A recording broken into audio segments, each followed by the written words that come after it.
موجودين هنا على قناتنا الجديده بتاعه نادي الزمالك، ولا نتكلم فيها عن نادي الزمالك بس. انا برجع لورا عشان اخدك معايا للسيت اب، نروح نشوف اول كلمتين ثلاثه هنقولهم.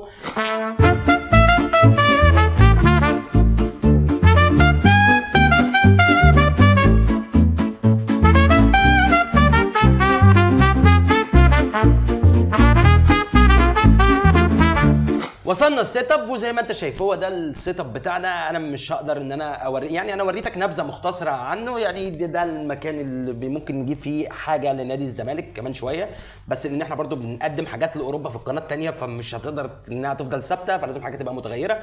والزرعه دي لسه جايبها جديده، معلش يعني قول لي حلو، يعني بعد اذنك قول لي حلو. فدي قناتنا الجديده بتاع الزمالك، هنتكلم عن الزمالك، المشاكل اللي موجود اللي مش موجود، قبل الماتش بعد الماتش، لايفات، كل حاجه انت عايزها هنتكلم عليها هنا.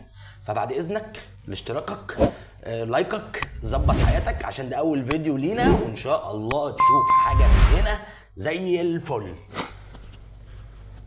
نسيت بس اقول لك على حاجه صغننه بس هتاخدها مننا، ان احنا عندنا قنوات تانية هطلعها لك هنا وممكن هنا.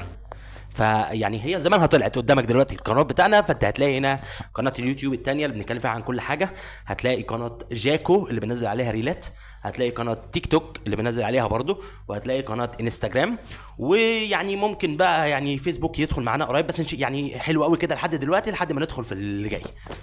فكان معاكم شافعي، ودي قناه نادي الزمالك، والسلام عليكم.